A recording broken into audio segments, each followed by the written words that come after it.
Assalamualaikum warahmatullahi wabarakatuh. Kembali di media pembelajaran matematika. Kita akan melanjutkan pokok bahasan statistik, yaitu statistik 3. Selamat mengikuti anak-anak dan tetap semangat. Waalaikumsalam warahmatullahi wabarakatuh. Bismillahirrahmanirrahim. Kembali melanjutkan materi statistik, itu statistik 3 tentang ukuran letak data. Ada dua macam ukuran letak data yang akan dibahas, yaitu kuartil pertama, kuartil kedua, dan kuartil ketiga. Inilah langkah-langkahnya, yaitu menentukan median atau kuartil kedua, kuartil pertama, kemudian kuartil ketiga. Contohnya, tentukanlah kuartil pertama, kuartil kedua, dan kuartil ketiga untuk tiap data berikut. Diberikan contoh ukuran data tunggal dari 2 soal. Jawabnya adalah data tersebut diketahui belum diurutkan, maka data tersebut harus kita urutkan dari yang terkecil sampai dengan yang terbesar. Seperti ini kita urutkan. Ternyata jumlah datanya itu ada 7. Maka letak dari kuartil kedua adalah data yang ke-7 tambah 1 dibagi 2, maka data yang keempat, yaitu besarnya 9. Sedangkan kuartil pertamanya itu adalah data yang kedua, besarnya itu adalah 3. Untuk kuartil ketiga itu adalah data yang ke-6, besarnya adalah 18. Kemudian soal yang nomor 2, contoh nomor 2, sama, kita urutkan juga dari yang terkecil sampai yang terbesar. Ukuran data tersebut jumlahnya ada 14, sehingga kuartil keduanya adalah menggunakan rumus setengah dari data yang ke-14 dibagi 2 ditambah data yang ke-14 dibagi 2 ditambah 1, berarti setengah dari data yang ke-7 ditambah data yang kedua. Data yang ke-7 adalah 7, data yang ke-8 juga adalah 7. Dibagi 2 hasilnya adalah 7. Kemudian kuartil pertamanya adalah data yang keempat, yaitu besarnya 4. Sedangkan kuartil ketiga itu data yang ke-11, besarnya data adalah 8. Jadi kesimpulannya data pertama 4, Q1, Q2 data yang kedua adalah 7, maksudnya kuartil kedua, kuartil ketiganya adalah 8. Kemudian ada yang disebut dengan statistik 5 serangkai. Statistik 5 serangkai itu terdapat Q1, Q2, Q3 dan data yang paling kecil serta data yang paling besar, dan biasanya disajikan atau ditampilkan dalam bentuk bagan seperti di atas. Contohnya, kita ambil contoh pada nomor 1 pada slide sebelumnya, itu datanya. Kemudian sudah ditemukan atau didapatkan tadi bahwa kuartil bawahnya 3, kuartil keduanya 9, dan kuartil tiganya 18. Maka statistik 5 serangkainya dapat disajikan dalam bentuk seperti ini. Selanjutnya yaitu untuk data berkelompok menentukan Q1, Q2, dan Q3. Untuk Q1 rumusnya sebagai berikut. Ini adalah keterangannya. Kemudian untuk kuartil kedua atau disebut juga sebagai median, ini adalah rumusnya, kemudian keterangannya. Lanjutkan dengan kuartil ketiga ini, dan dengan rumusnya seperti ini. Di sana tidak dituliskan bahwa P itu adalah panjang kelas. Panjang kelas itu didapatkan dari tepi atas kelas dikurangi tepi bawah kelas. Silakan anak-anak buka kembali pada statistika sebelumnya untuk menentukan panjang kelas. pada pembuatan tabel distribusi frekuensi. Kemudian sekarang kita akan menentukan kuartil pertama, kedua, dan ketiga untuk data berkelompok. Misalnya disajikan tabel frekuensi seperti ini. Maka untuk menentukan kuartil pertama, sebelum kita mensubstitusikan ke rumusnya, karena kuartil itu dibagi menjadi 4 bagian, maka kuartil pertama adalah seperempatnya dari data, yaitu seperempat dari jumlah data atau jumlah frekuensi. Jumlah frekuensi adalah 40, maka seperempat dari jumlah frekuensinya adalah 40, berarti letak dari kuartil pertama itu adalah pada frekuensi yang memuat jumlahnya 10, yaitu pada frekuensi 9, terletak pada kelas 26 sampai 30. Maka didapatkan tepi bawah kelasnya itu adalah 25,5.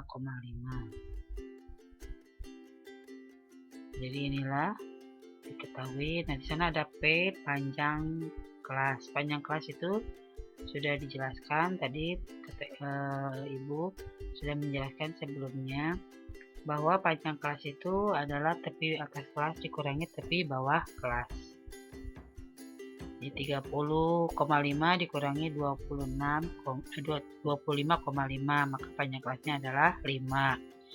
Ini kita substitusikan ke dalam rumusnya, maka didapatkanlah 1 atau kuartil pertama. Kemudian untuk kuartil kedua sama caranya dengan kuartil pertama. Kemudian kita substitusi ke dalam rumusnya, didapatkanlah kuartil kedua atau bisa dikatakan juga sebagai median.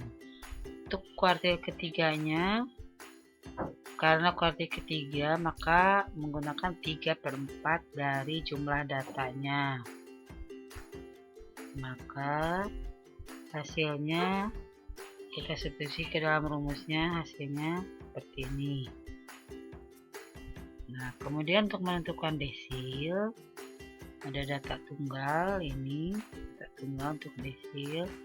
Nah, misalnya ada datanya ditentukan desil 7 ke 7, maka itu adalah 7/10 dari jumlah data. Jadi kalau dinyatakan dengan statistik jajaran, bentuk statistik jajarannya, maka desil ke I itu dinyatakan dengan I dikalikan dalam kurung N ditambah 1. N itu adalah jumlah frekuensi atau banyaknya data dibagi dengan 10, karena desil itu adalah 10. I-nya ya 1 sampai dengan 9, dan N adalah ukuran data atau banyaknya data. Jika yang diperoleh adalah urutannya bukan bilangan asli, maka menghitung desil dipergunakan dengan pendekatan interpolasi linier. Jika terletak pada nilai ukuran antara K dan K plus 1, dan desil adalah bagian desimal dari nilai urutan tersebut, maka nilai desilnya adalah seperti rumus ini. Jadi data yang ke A ditambah yang ke K, maksudnya ini desil dari data ke K tambah 1 dikurangi dengan data yang ke K. Contohnya ini sudah diurutkan. Nah, ternyata jumlah datanya ada 15. Jumlahnya 15 itu jumlah banyaknya. Maka desil yang kelima, misalnya menentukan desil yang kelima, maka 5 dikalikan 15 ditambah 1 dibagi dengan 10. Tadi menggunakan letak dari desil. Oleh karena nilai urutan untuk desil kelima adalah 8, hasilnya 8, merupakan bilangan asli, maka desil kelima tidak perlu diinterpolasi karena bilangnya merupakan bilangan asli. Sehingga desil yang kelima itu adalah data yang kelima.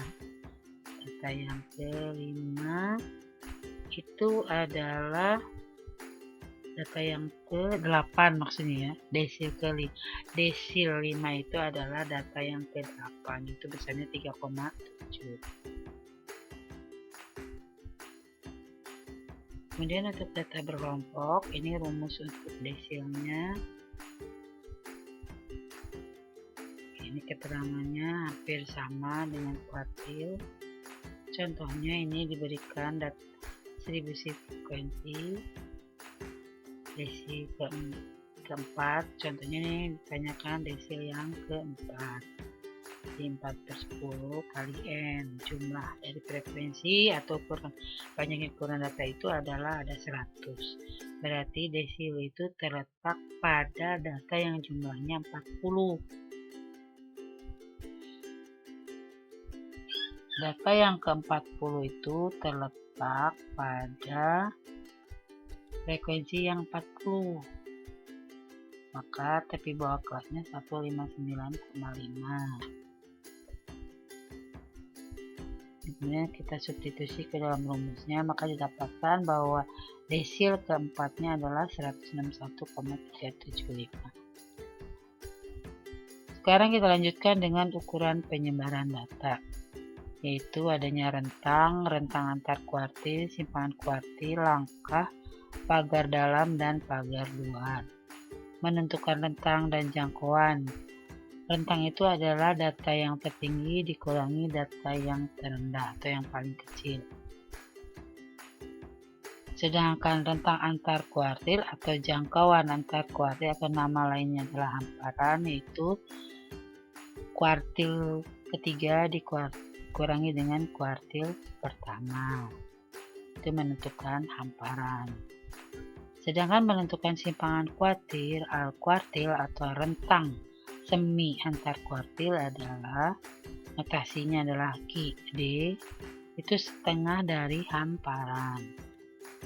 Yang keempat adalah menentukan langkah, yaitu rumusnya untuk langkah itu adalah 1/2 dari hamparan atau 3/2 dari hamparan. Hamparan tadi adalah sudah kalian tahu rumusnya di atas, yaitu Q3 dikurangi Q1. Jadi langkah itu adalah 1/2 dari hasil pengurangan kuartil atas atau kuartil ketiga dikurangi kuartil pertama atau kuartil bawah. Sedangkan menentukan pagar dalam dan pagar luar, pagar dalam itu adalah kuartil bawah atau kuartil pertama dikurangi langkah, sedangkan pagar luar itu adalah kuartil atas atau kuartil ketiga ditambah dengan langkah. Pagar dalam dan pagar luar digunakan sebagai batas penemu normal atau tidaknya nilai data. Normal atau tidaknya nilai data itu ditetapkan sebagai berikut. Untuk setiap nilai data data yang I atau XI terletak di antara batas pagar dalam dan pagar luar. Misalnya datanya itu yang ke I, maka terletak pada Q1 dikurangi L lebih dari atau kurang dari sama dengan Q3 ditambah L. Sedangkan setiap data yang kurang dari pagar dalam itu tadi itu adalah batas pagar dalam dan pagar luar. Sekarang kalau yang kurang dari pagar dalam itu adalah X, data yang ke I kurang dari Q1 dikurangi L atau lebih dari pagar luar, maka data itu adalah lebih dari Q3 ditambah L, disebut data tak normal atau pencilan atau data liar. Nah, inilah untuk pemaparan dari bentuk pagar dalam, pagar luar, hamparan, simpangan kuartil, dan langkah serta rentang. Ada beberapa kemungkinan penyebab munculnya data pencilan dalam satu data, diantaranya adalah terjadinya kesalahan ketika mencatat nilai data. Yang nomor 2 adalah terjadinya kesalahan ketika melakukan pengukuran. kesalahan ketika membaca alat ukur atau kesalahan ketika menggunakan alat ukur. Yang ketiga, bukan salah catat dan bukan salah ukur, tetapi data itu memang diperoleh dari objek yang aneh atau anomali atau menyimpang. Data demikian disebut sebagai data yang berbeda asal. Nilai-nilai statistik rentang antar kuartil, simpangan kuartil, langkah, pagar dalam, serta pagar luar lebih mudah ditentukan jika suatu data telah disajikan dengan menggunakan statistik 5 serangkai dalam bentuk bagan. Sudah diberikan tadi. Contohnya ini diketahui statistik 5 serangkai. Tentukan rentang. Kemudian rentang antar kuartil, rentang kesempian antar kuartil, langkah. Apabila seseorang mengukur berat bola logam pada contoh tersebut dan ia melaporkan bahwa berat bola logam itu 3,5 kg dan 8,1 kg, apakah kedua nilai datum itu konsisten dalam data yang diperoleh terdahulu? Nah, inilah jawabannya. Kemudian ada yang disebut dengan simpangan. Simpangan juga berlaku untuk data tunggal. Ini rumusnya.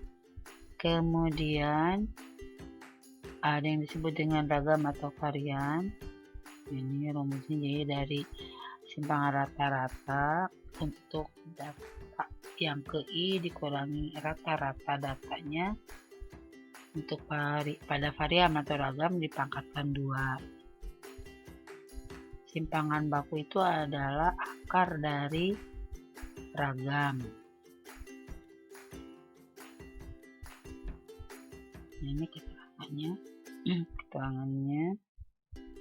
Contoh soalnya berikut. Ini untuk data tunggal. Menentukan simpangan rata-rata, ragam, dan simpangan baku. Kalian harus menentukan rata-rata terlebih dahulu. Menentukan simpangan rata-ratanya seperti ini tadi dijelaskan. Data ke I, ini data pertama yaitu 3 dikurangi dengan rata-ratanya.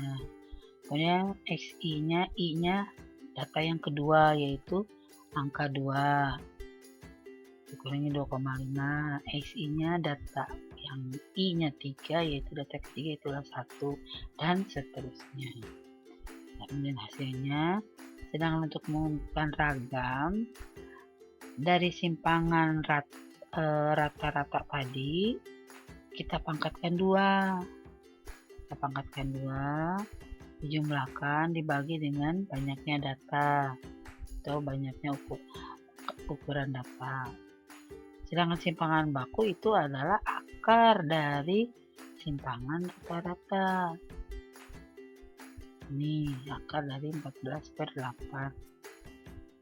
Itu merupakan data tunggal. Sekarang untuk data berkelompok, simpangan rata-ratanya depannya hanya dikalikan dijumlahkan jumlah dari perkalian dengan frekuensinya.